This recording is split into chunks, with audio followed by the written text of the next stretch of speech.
Welcome back to the deep dive. If you've been following the global headlines, you are probably looking at one of the most perplexing market paradoxes in recent history. It's a strange picture, isn't it? It really is.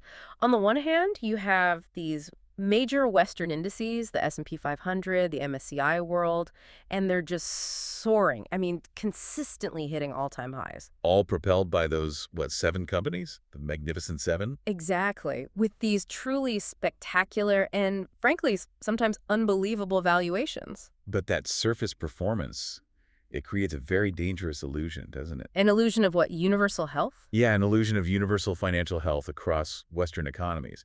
But the second you look beneath those gleaming, concentrated stock prices, you find something completely different. You find the structural debt crises escalating in major Western nations, a complete breakdown of the old investment models. And these huge geopolitical tensions that are fundamentally reshaping how capital and energy and trade actually flow around the globe.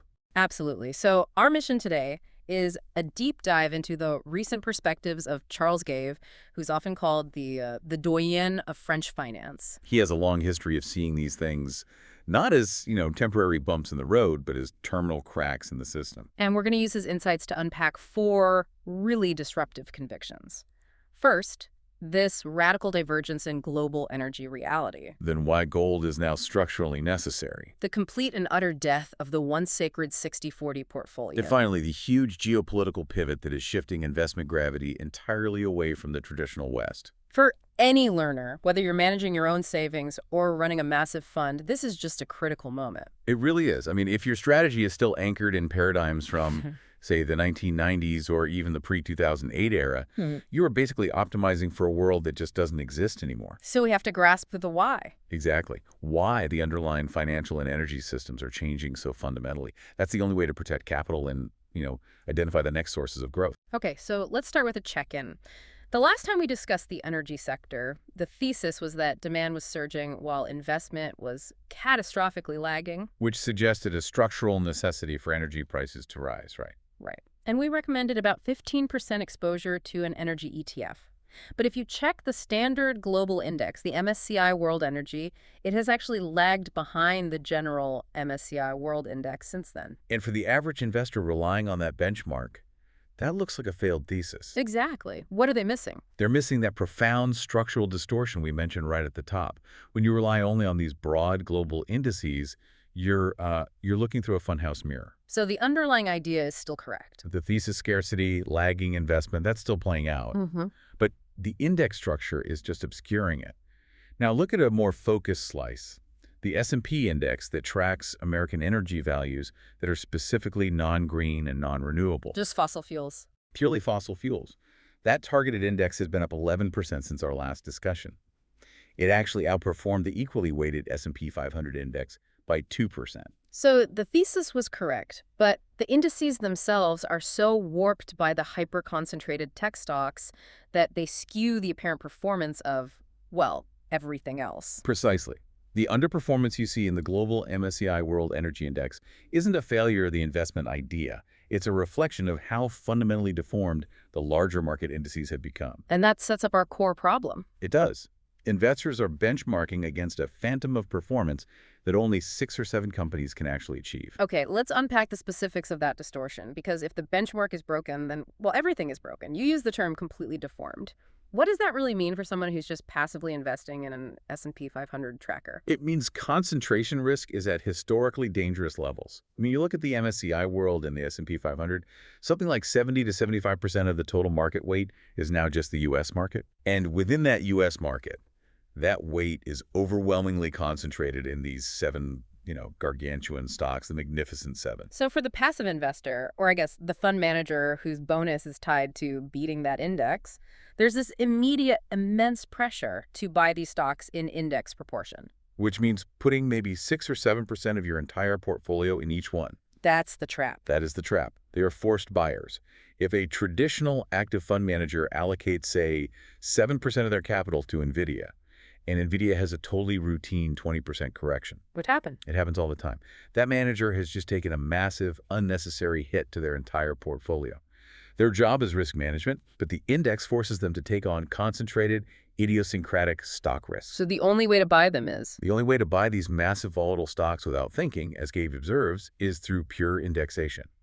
But this indexation creates the false appearance of diversification when, in reality, your capital is highly concentrated in just a handful of high-beta names. So indexation, which was designed as this, democratizing tool for risk-averse savers, has become a mechanism for forcing capital into hyper-concentrated, exposed assets.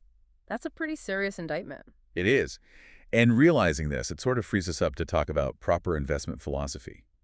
The goal for a prudent investor cannot be chasing a deformed benchmark like the MSCI World. What should it be then? Charles Gave's core goal is much more stable, achieving a 5 to 6% real return, adjusted for inflation, with inherently low volatility. It's that combination of profitability and measured risk, not chasing tech exuberance, that defines success. And while the Western indices were soaring on this narrow tech concentration, the structural reality in the global energy market was going through this silent, rapid, and incredibly aggressive transformation. Especially in Asia, yes. This brings us to the great energy divergence and China's strategic investments.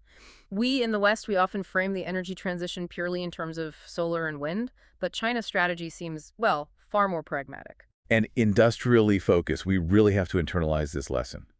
Never, ever underestimate China in the energy sector, especially over the last 5 years. Yeah. They are not chasing virtue. They are chasing strategic, long-term industrial advantage. How are they doing that? They've achieved these extraordinary strategic leaps by reviving older, proven industrial technologies and then scaling them to a level the world just hasn't seen before. Which specific innovations are giving them that massive advantage? Well, the first is in fossil fuel use, but not through traditional drilling. It's a massive development of the transformation of coal and charcoal into gas. An old technology. A very old technology. It was critical for Germany in World War II and later scaled by South Africa during sanctions. China has now scaled this technique dramatically.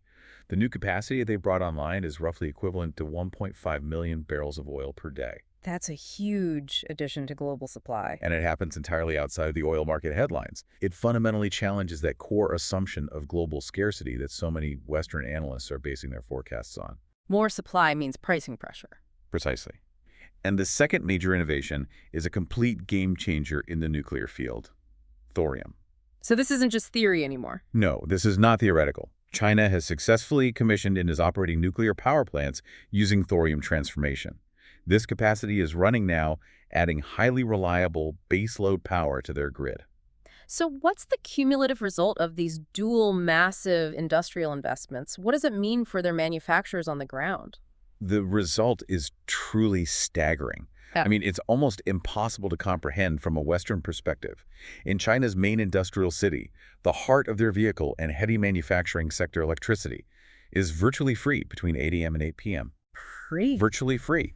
They've invested so heavily and so successfully that the marginal cost of production during peak industrial hours is near zero. Free electricity for heavy manufacturing. That completely recalibrates the global playing field. If energy is the core input for almost all physical economic activity, how wide is that cost differential now? The cost comparison, it just illustrates the structural handicap the West has inflicted upon itself. If you index the marginal cost of energy in that major Chinese industrial center at 1, the equivalent cost in the United States is around 3. And Germany? In Germany, post-nuclear shutdown, it's roughly 6. So if you accept that economic growth is essentially energy transformed, Meaning your GDP relies on cheap, reliable power? then the West is fundamentally competing with one hand tied behind its back. We're facing a 3x to 6x disadvantage in the core input cost of production. That gap is so large, it just dwarfs any temporary advantage from currency moves or even lower labor costs. It explains why China is becoming so indispensable. It makes labor cost almost irrelevant. The West's lack of strategic long-term energy investment, especially in reliable sources, is the single greatest industrial fissure opening up today. This stark reality just makes the collapse of Western nuclear competence a tragedy, particularly in France, which was historically the world leader. Oh, absolutely. Germany shut theirs down under political pressure, almost on a whim, as Charles Gave suggests. But the French problem is deeper than just policy. It's a talent crisis that stems from years of neglect. A human capital crisis. A profound one. When France closed the Superphénix plant back in 1999, that's over 25 years ago now, it sent a generational signal. The state is abandoning this path. And the consequence?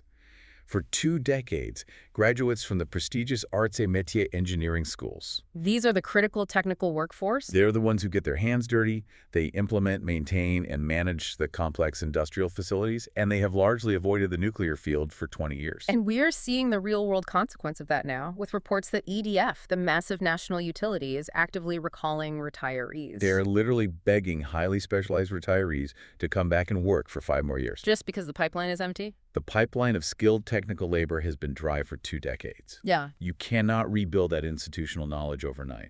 It takes a generation. And this all circles back to the central issue of governance. I mean, why does China manage these 30-year industrial horizons while France can't seem to plan beyond the next election cycle? Well, look at who is running the country.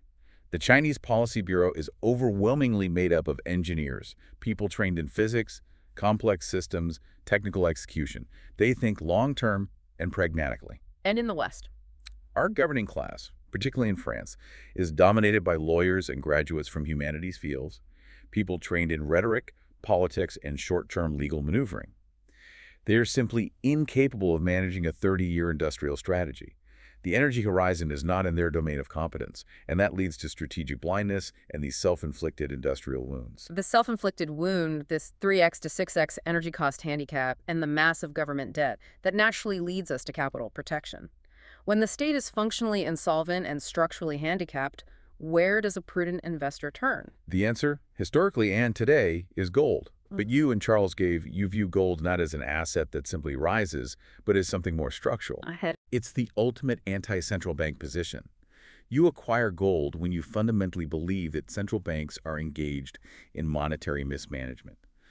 Printing excessive amounts of money and subscribing to state debt that realistically will never be repaid without massive dilution. So it's not anti-inflation necessarily, but anti-fiat currency debasement. Exactly, and we have to change the language we use to describe it. Gold does not rise or fall. A gram of gold is always, structurally, a gram of gold. It's the currencies that fall against it. Right. It's the dollar, the euro. They're the ones that fall or debase against that fixed standard. Gold is the value standard. It's like the meter stick. If you start measuring things with an elastic ruler, everything looks different, but the fundamental length of the meter hasn't changed. That clarity is powerful. So if we apply that standard, how has the stock market really performed? Well, if you measure the stock market's peak performance, not in these debased dollars, but in gold, you realize that gold is currently 30% higher than its previous high measured in dollars. So measured in gold, the stock market's recent peak was far less significant than the headlines suggest. Far less. Gold has demonstrably outperformed stocks since the 2008 financial crisis, acting as a much more robust, inflation-adjusted capital protection vehicle, precisely because it resists the monetary printing press. So if gold is the default defensive posture, what systemic changes would need to happen for an investor to feel comfortable shifting capital back into cash or bonds? You'd have to wait for the system to adequately compensate the saver for risk and time. And this requires 2 specific conditions in the bond market. First, the long-term real interest rates, the yield on the 10-year bond, must be at least equal to the expected rate of GDP growth. Okay, and the second? You need a substantial difference between short-term and long-term rates, a steep yield curve with a spread of at least 200 basis points, or 2%. Let's apply that to the U.S. today. If the long rate needs to equal growth plus a 2% spread, what kind of number are we talking about? Based on the current debt and growth trajectory, to hit that compensating level, U.S. long rates would probably need to climb to around 5.5%. Okay, so what happens if they hit 5.5%? 2 things. Savers are finally compensated, and the yield curve returns to a healthy upward slope. But with the enormous debt the U.S. holds, much of which was financed on a short-term basis, if rates hit 5.5%, the cost of servicing that debt alone would cause the American federal budget to explode. So the state is structurally prevented from offering a rate that would properly compensate its citizens, because doing so would trigger a sovereign debt crisis. Precisely. This structural trap is what confirms the thesis that the English, French, and American bond markets are now fundamentally uninvestable. They suffer from a massive savings deficit. They can't fund their own spending without continuous debasement through the central bank. For the last 20 years, central banks have deliberately punished savers. That's right. So if holding cash in euros or buying French or U.S. government obligations guarantees a slow loss of real capital, Where should investors look for yield globally? Western bonds are poison, but the global bond market must have opportunities somewhere. It has shifted geographically following capital stability. The clear opportunity initially was Chinese bonds. They generated a 25% capital gain over 2 to 3 years, While Western bonds lost 25% in the same period. a 50% differential. But that specific window is closing now as those rates converge. So where's the next target for a fixed income investor? Two regions stand out, both linked to the geopolitical shift we'll discuss. First, Latin America, particularly nations like Brazil, is offering extraordinary yields, often 6% or more above the risk-free rate. Very attractive. And the second. We're looking at marginal Asian countries, like Indonesia. The idea is that as China organizes a regional monetary zone around itself, it will stabilize the exchange rates and interest rates of its neighbors. This convergence will allow the historically high Indonesian long rates to slowly align with the lower, more stable Chinese rates, offering significant capital gain potential. And the underlying mechanism driving all this is the failure of money printing monetary debasement. You have a great analogy about this. It's the same principle as debasing academic qualifications. If the Fed or the ECB grows the money supply faster than real economic growth, it's like a university deciding they need more top-tier math professors, so they just print and issue 1,000 new high-level math diplomas overnight. The value of the degree is diluted? The intrinsic quality of the average diploma holder falls, the value of the original degree is diluted, and the purchasing power of the money is diluted. It's the same thing. And this massive dilution is forcing capital into only two places. Absolutely. The sheer scale of global debt is the reason. We have about $1,500 trillion in global debt, which is 50% larger than the entire world's stock markets. Which are valued at about $1,000 trillion. Right. So if a prudent investor cannot hold cash or save government obligations, capital is structurally forced into two, and only two, major assets: equity, so stocks, and gold. And that structural demand ensures those assets will continue to appreciate relative to bonds and cash. This reality puts the final nail in the coffin of the 60-40 portfolio. The bedrock of conservative investing for decades. Yes. It was the gold standard of diversification, but the conditions that made it work are long gone. We need that historical context. The 60-40 split wasn't arbitrary. It worked brilliantly during the 19th century, a period of deflation where stocks and bonds were negatively correlated. When stocks fell, bonds often rose. And it also worked for the 40 years of stable, low inflation leading up to the Great Financial Crisis. Exactly. But the moment you reintroduce inflation as a structural feature, that negative correlation vanishes. It becomes a disaster. Look at the 1970s, the last major era of high inflation. An investor holding the classic 60-40 portfolio lost 40% of their real capital over that decade. The bond portion, which was supposed to be the ballast, became the engine of destruction. So if we are entering an era defined by inflation and currency debasement, the bond portion has to go. What's the modern anti-fragile allocation? The successful equivalent in the 1970s was 60% stocks and 40% gold. That strategy protected capital. The core lesson is this: the 60-40 strategy only works if central banks behave prudently. When they're aggressively printing money to finance unpayable debt, the 40% bond portion must be replaced with a non-fiat asset like gold. And this brings us to a final ironic twist about French savings that just sums up the whole trap. It really does. So many French citizens, they're worried about the state's fiscal health, so they save their money. And we saw this recently. The French government increased retirement pensions, an increase funded entirely by new state debt. What did the public do? An astounding 80% of that pension increase went straight into savings accounts. Ugh. They know the country's going bankrupt, so they hoard cash. But where do they put those savings? They often put them into these funds on euro. It's a popular type of life insurance product where the principal is guaranteed. Now, here's the irony. By regulation, those funds on euro are predominantly invested in French government bonds. So they fear state default, so they save their money, which the state borrowed into existence, and use it to buy the state's debt. The very debt they fear will fail. It's collective financial self-sabotage, driven by a lack of sound alternatives. We have to address the political rhetoric around this debt. The sources mention a French deputy recently calling shareholders parasites. I mean, this isn't just misguided, it reflects a deep systemic hostility to the very people who fund the engine of growth. That view that capital is inherently bad and labor is inherently good is, as Charles gave notes, a widespread and often unconscious adoption of Marxist ideology by the ruling class across Europe. And it fundamentally misunderstands how wealth is created. It exposes the profound intellectual incompetence of the governing elite. Growth isn't just capital plus labor. Growth is the entrepreneur, the Schumpeterian figure, The person in the middle. the one who stands in the middle, arbitrages risk, combines capital and labor, and transforms 1 plus 1 into 4. They are the unique risk-takers who turn ideas into productive, job-creating enterprises. And sociological studies consistently show that this value creation is highly concentrated. Oh, absolutely. Yeah. The Pareto principle at work. Roughly 80% of the value in a country is generated by 20% of the people. And if you drill down to the truly exceptional group, about 4% of the population, they're responsible for creating about 60% of the total economic value. The successful entrepreneurs and innovators. The lifeblood of the economy, yet they are reviled. Contrast the immense risk taken by that essential 4% with the absolute security of the political functionary who's casting judgment. The contrast is stark. 5 out of every 6 entrepreneurs fail. When they fail, they're the lightning rod for risk.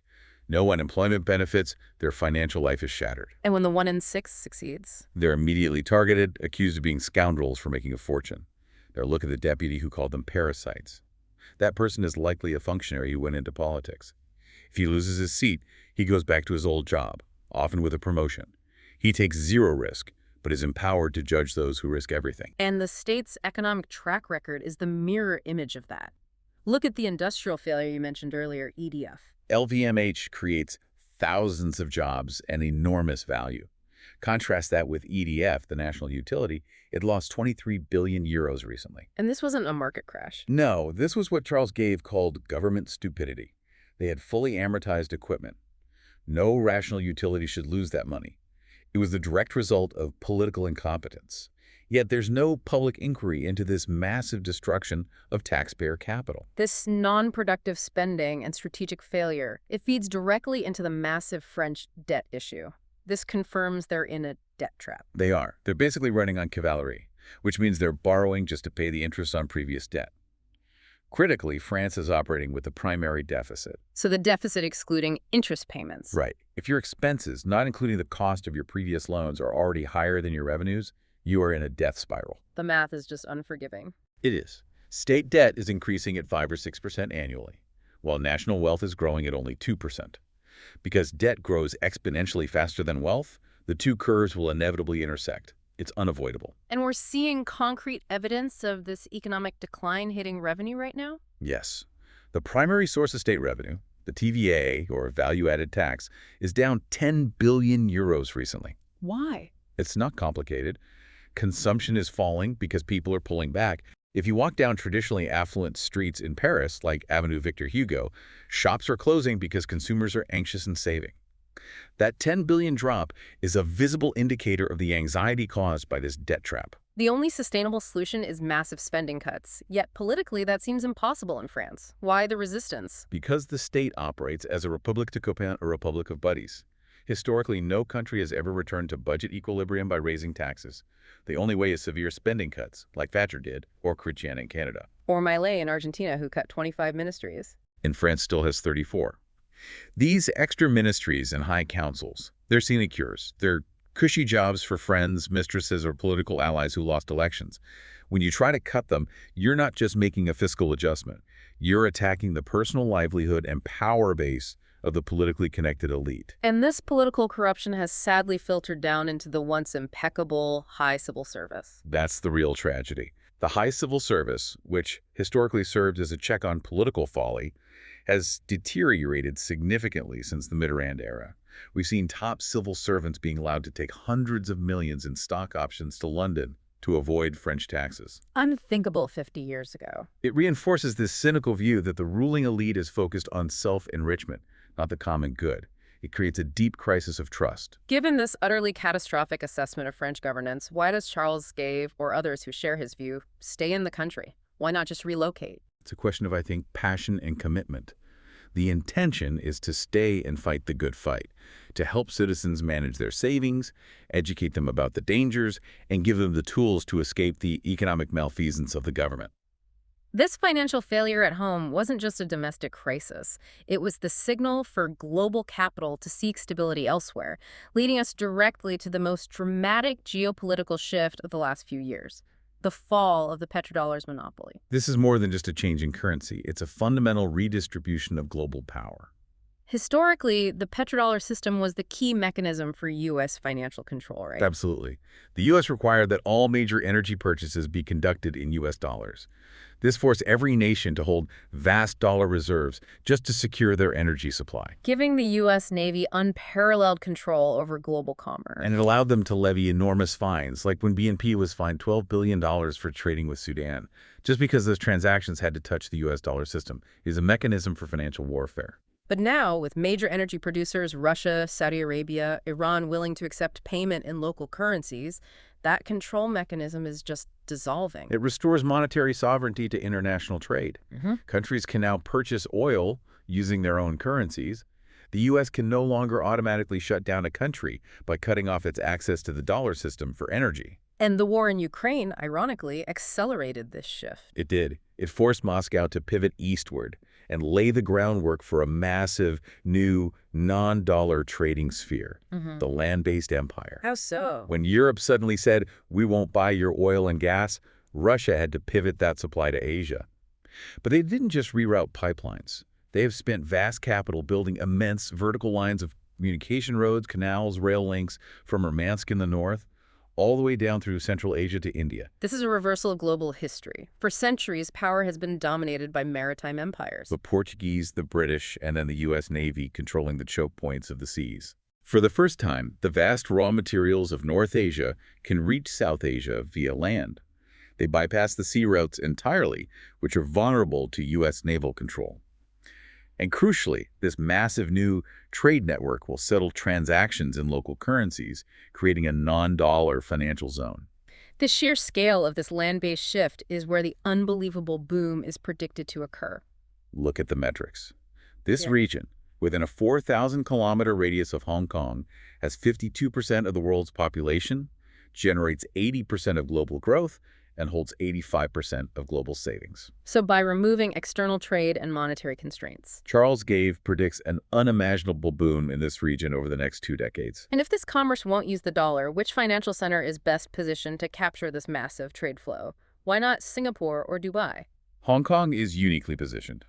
China benefits from having two functioning currencies, the yuan and the secure established Hong Kong dollar, and Hong Kong is already a secure financial center that understands global capital flow. So what's the prediction? Gave's prediction is bold. Wall Street will suffer the same fate as U.S. car manufacturing, a slow decline as the center of gravity shifts.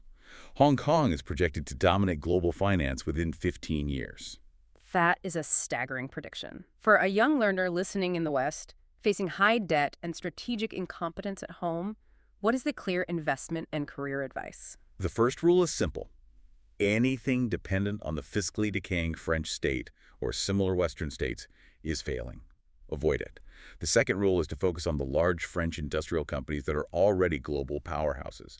Air Liquide, Schneider, Saint-Gobain. They're successful because they were forced to be international. Exactly. They couldn't make money domestically. They are already globally focused. So the direct advice goes beyond just investment. Yes. The most strategic career advice for a young learner is to join one of these world-class industrial firms and immediately request a transfer to Hong Kong. Go to the heart of where the next 15 years of global growth will happen. Let's pivot to the temporary bubble dominating Western headlines. The AI and NVIDIA paradox. NVIDIA has reached these astounding valuations, briefly touching $5 trillion in capitalization. That's more than the entire Paris Stock Exchange. It is a profound bubble, and the paradox is its vulnerability. NVIDIA's entire, most critical manufacturing relies on TSMC in Taiwan, located just 100 kilometers from mainland China. The Western financial system is pricing a $5 trillion asset based on a supply chain that is strategically exposed to immense geopolitical risk. We've seen this kind of hyper-concentration before. What's the historical parallel? The Japanese bubble of 1989 is the most relevant. At its peak, Japanese assets were 52% of the global stock market index. When that burst, Japan spent decades dealing with the fallout. The insight for today is not that the entire global market will crash. But that the NVIDIA bubble will deflate. Exactly. While the other non-bubble industrial and Asian-centric parts of the global market will continue to rise. Speaking of Taiwan, the conventional Western fear is an imminent invasion by China to seize TSMC. Based on the source material, why do you believe China will never invade Taiwan? The risk is massively overstated for three compelling strategic reasons rooted in Chinese culture and pragmatism. First, geography and logistics. Taiwan is a rugged, mountainous island. There are only three major beaches suitable for a massive landing, and they are heavily monitored. It would be a military nightmare. A guaranteed one. The second reason is deeply cultural. The Chinese have not initiated a major war in 500 years. Their social hierarchy, the Confucian ideal, ranks the soldier at the very bottom. They do not prioritize military conflict. And the third reason is pure cost effectiveness. It is infinitely cheaper and smarter to achieve their industrial goal without starting a war. Why bomb your key manufacturing assets and face crippling global sanctions? It is more cost-effective for China to simply buy all the key TSMC engineers and move them to Shanghai. This patient, slow burn approach is encapsulated in that famous quote about the French Revolution. It's a little too soon to tell. Exactly. The Chinese operate on a sense of time that Western politicians, with their 2- or 4-year election cycles, just can't grasp. They accept that unification will happen someday, but they're not going to rush it. Finally, let's define this shift in growth. The last 15 years were about Schumpeterian growth, new invention, tech breakthroughs. What comes next? We're transitioning to Ricardian growth. Explain that. Schumpeterian growth is about invention creating the new iPhone. Ricardian growth is driven by the better utilization of existing capital, labor, and inventions. The Asian boom will require massive industrial investment, new logistics, new factories, improved efficiency. This means the next 15 years belong to the great return of the industrial sector, requiring engineers, technical talent, and massive capital deployment in physical assets. We have meticulously dissected the structural failures in Western governance, the debt trap, the short-sighted planning. Let's look at a neighbor that operates entirely differently and seems largely immune to this, Switzerland. The Swiss model is a complete contrast. At the federal level, politics are virtually non-existent. Nobody knows the names of the politicians who run the country. Governance is fundamentally decentralized. And it starts at the most granular level. Everything starts at the local commune. Citizens vote on almost every spending and policy decision at the commune level. If the commune can't handle a task, it moves up to the canton. Only if the cantons can't manage it does it fall to the confederation, the central government. Which is inherently weak. Which is its greatest strength. It maintains only 7 ministries, a number that has been stable forever. And how do they select their leaders without the typical political blood sport? They use what's called the wonderful compromise. Ministers are appointed proportionally based on election results. Once the 7 ministers are selected, they retire to a room and decide amongst themselves which portfolio to take, based on their competence. The doctor takes health. The experienced business leader takes the economy. They allocate based on demonstrated ability, not political favor. And the ultimate check on federal power. The populace retains absolute sovereignty.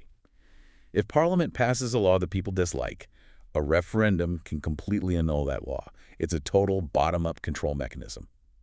So if France or the U.S. were looking for a life raft, what is the single most important lesson from the Swiss? They need to dismantle the centralization of power. The core issue in France is that the executive controls the political agenda. France desperately needs a citizen initiative referendum to force politicians to address issues the public genuinely cares about. This would reintroduce the true sovereign in the people. And this failure of popular sovereignty is closely linked to the frightening rise of the judges. We're constantly told that justice is rendered in the name of the French people, yet that sovereignty is being systematically eroded. How is that happening? Judicial decisions are increasingly overruled by external bodies like European courts or internal bodies like the Constitutional Council. If a decision is taken in the name of the people, who becomes the sovereign when that's overruled? The sovereignty shifts from the people to the law that these judges create and enforce. The critique of the Constitutional Council specifically uses extremely strong language, calling them 7 old imbeciles who have had criminal records. We have to clarify what that means. Charles Gave is using hyperbole here to describe a council of old, established figures, often political appointees, who are often politically compromised or involved in past scandals. In the French political mind, that's a form of criminal record against the public trust. These politically compromised individuals can annul the will of a democratically elected parliament. It's fundamentally undemocratic. Finally, let's revisit the entrepreneur, focusing on the essential cultural difference that allows the U.S. economy to regenerate despite its fiscal instability. It comes down to the acceptance of failure. This is the American system's greatest, most profound strength. Mhm. It encourages and forgives failure. In many European nations, if you fail as an entrepreneur, you're financially stigmatized, your career is often over. In the U.S., failure is viewed as a necessary learning step. Steve Jobs is the ultimate case study. Famously fired from the company he created. He failed repeatedly, only to be given capital again to start Pixar, and then returned to lead Apple to unprecedented success. The American ecosystem instinctively understands that if you never fall, you're not really trying. It's the skiing analogy. If you finish the day and brag you never fell, the instructor says, then you aren't challenging yourself. The entrepreneur must accept that lightning rod of risk to push progress forward. It's a high-stakes, stressful life. It is. The statistics confirm that entrepreneurs, constantly bearing the weight of success and fearing its loss, have the shortest lifespan among the general population due to that continuous high-stakes pressure. Yet they are the ones who create the wealth that the political functionaries then try to tax and redistribute. We've covered a massive amount of ground. Now for the Finery Chrono, a quick-fire round of convictions to distill the key takeaways. Ready? First, if you only had 60 seconds left to impart your most useful life thought, what would it be? Life is a sexually transmitted mortal disease that ends badly and is short. Therefore, never accept having your liberty compromised and never accept being bored. Oil. $200 or blocked under $100. Locked under $100. Anything. Because the world consistently and dramatically underestimates the unbelievable progress China has made in strategic, high-volume, non-traditional energy creation. That supply dampens any Western price spikes. Gold. $6,000 or a return under $3,000. $18,000. $18,000 is a massive target. Break down the specific mechanism for that number. The U.S. has an estimated $8 trillion in foreign-held debt. The only non-cataclysmic way for the U.S. government to cover that liability is through a massive revaluation of its own gold stock. Revaluing those reserves from the official book price to $18,000 an ounce would allow the gold reserves to finally cover those colossal external debt liabilities. Global stock markets, despite the current highs in the Magnificent Seven, an opportunity or a cause for prudence. They are not at their highest point. If you measure them against the fixed standard of gold, they are actually at a relative low. That indicates opportunity outside the bubble. For a young investor starting out today, a simple, globally diversified world ETF or an anti-fragile portfolio. Anti-fragile. Choose 10 industrial stocks, completely unrelated to the state apparatus, focusing on global reach. Why industrial stocks specifically over the next wave of tech? We're seeing the great return of the industrial sector Ricardian growth. The massive needs created by the Asian land-based boom will necessitate huge foundational industrial investments implemented by engineers. Global leadership in 10 years, Washington or Beijing. Neither. It will be a global triumvirate. Moscow, Beijing, and Delhi. A historical shift from maritime power to continental power. Precisely.